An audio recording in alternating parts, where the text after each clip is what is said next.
ایک صحابی آئے، یا رسول اللہ میرا جو باپ ہے نا مجھ سے پوچھتا بھی نہیں ہے اور میرا سارا مال جو ہے نا خرچ کر دے، باپ کی شکایت، باپ۔ اچھا قانون واقعی یہی ہے، اگر میری کمائی کچھ الگ ہے باپ سے مدد لیے بغیر تو قانون یہ کہتا ہے کہ میرے باپ مجھ سے پوچھ کے لے، بیٹا میں یہ لے لوں گا، ٹھیک، یہ قانون ہے۔ آپ نے فرمایا بلاؤ اس کے ابا کو۔ اب انہیں پتہ چلا میرے بچے نے میری شکایت کی تو انہیں شعر کہنے شروع کی، زبان سے نہیں، دل میں کہتے جا رہے، کہتے کہتے مسجد آ گئی، تو لمبا چوڑا مدینہ تھا، چھوٹا سا مدینہ تھا، تو جبریل پہلے آئے بیٹھے تھے، یا رسول اللہ اس نے نا اپنے بیٹے کے اس شکایت پر نا دکھی ہو کر کچھ شعر کہیں، تو آپ کے رب نے مجھے بھیجا ہے کہ اسے کہیں تیرا مقدمہ بعد میں سنا جائے گا، پہلے وہ شعر سنا۔ تو آپ نے اسے فرمایا بھائی تیری بات بھی سنیں گے لیکن وہ اوپر والا کہہ رہا ہے کہ پہلے وہ شعر سناؤ جو تیری زبان سے تو ادا نہیں ہوئے، صرف بزم تصور میں سجے اور نکل گئے، تیرا اللہ کہہ رہا وہ سنا۔ وہ کہنے لگا اشہد انک رسول اللہ، یا رسول اللہ پہلے بھی آپ کو رسول مانتے ہیں پر ایسی باتوں سے ہمارا ایمان اور آگے چلا جاتا ہے، اللہ کی قسم یا رسول اللہ یہ زبان حرکت میں نہیں آئی، صرف تصورات کی دنیا میں چند گلے شکوے الفاظ کا روپ دھار کر آئے اور پھر گم ہو گئے، مٹ گئے۔ آپ کے رب نے وہ بھی سن لیے، کہاں کہا چلو سنا تو صحیح۔ بیٹا تو جس دن پیدا ہوا تھا ہم نے اپنے لیے جینا چھوڑ دیا، پہلا مصرعی خنجر ہے، تو جس دن پیدا ہوا تھا ہم نے اپنے لیے جینا چھوڑ دیا تھا، ہم تیرے لیے جینا شروع کیے، تیری ایک مسکراہٹ کے لیے ہزاروں دکھ جھیلے، تیری ایک راحت کے لیے کروڑوں دکھ کی چکیوں میں پسے، تیرے ایک آنسوں نے ہمیں ساری رات تڑپایا، تیری ایک ہائے نے ہمیں ماہی بے آب کر دیا، تو رویا ہم روئے، تیری بیماری نے ہمیں لاکھوں شکوک و شبہات میں گرا دیا کہ ہائے یہ نہ ہو جائے، ہائے وہ نہ ہو جائے، ہائے بچہ نہ مر جائے، ہائے بچے کو یہ نہ ہو، ہائے وہ نہ ہو جائے، اپنی ہر خواہش تجھ پہ قربان کی، کمایا تیرے لیے، بچایا تیرے لیے، تجھے ٹھنڈک دینے کے لیے گرمی سے لڑا، تجھے گرمائش پہنچانے کے لیے یخ بستہ ہواؤں سے لڑا،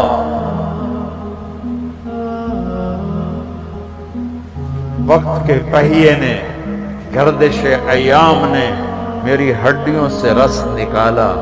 اور تیری ہڈیوں میں نچوڑنا شروع کیا، نچوڑنا شروع کیا، نچوڑنا شروع کیا، میری کمر جھکتی چلی گئی، تیری کمر اٹھتی چلی گئی، میرے پتے جھڑ گئے، تو سرسبز درخت بنا،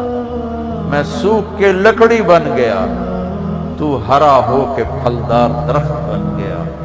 میری کمر جھک گئی، تیری کمر اٹھ گئی، تو اب مجھے خیال آیا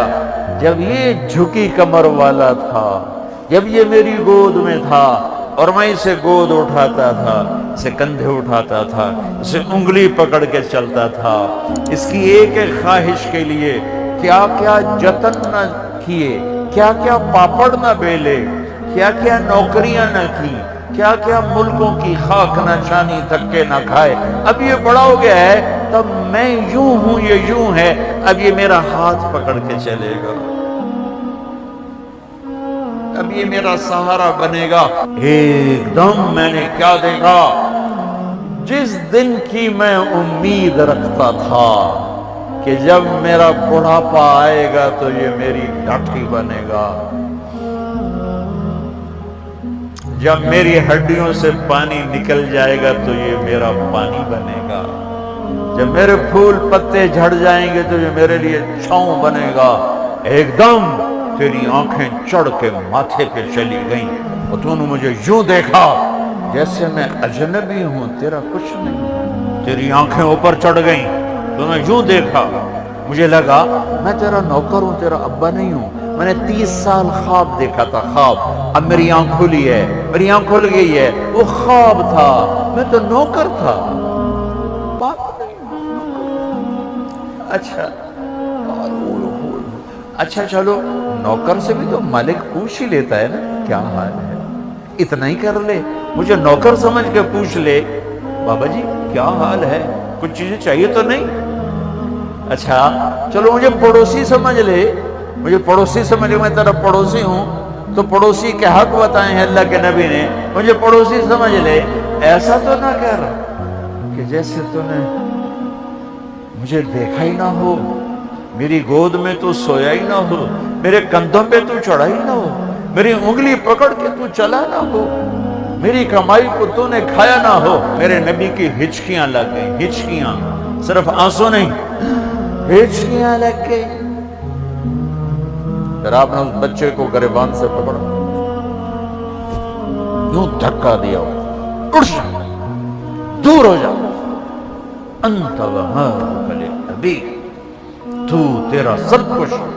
تیرے باپ کا ہے۔ جب یہ تمہیں نہیں پڑھایا جائے گا، تمہیں کیا خبر باپ کسے کہتے ہیں، تمہیں کیا خبر ماں کسے کہتے ہیں، بھائی کسے کہتے ہیں، خون کا رشتہ کیا ہے، سچائی کیا ہے۔ اس ملک کو ان پڑھوں نے نہیں برباد کیا، پڑھے لکھوں نے برباد کیا ہے، پڑھے لکھوں نے اس ملک کو لوٹا ہے۔ اس ملک کے لٹیرے وہ 10 نمبری ڈاکو نہیں ہیں، وہ بدماش نہیں ہیں، اس ملک کے لٹیرے، اس ملک کے لٹیرے بڑی بڑی ڈگریوں والے ہیں، جن کے پاس الفاظ ہیں، روشنی کوئی نہیں، قرآن کوئی نہیں، میرے نبی کی سیرت کوئی نہیں۔ بس میں اتنا ہی کہوں گا، اگر اپنی زندگیوں کو مکمل کرنا ہے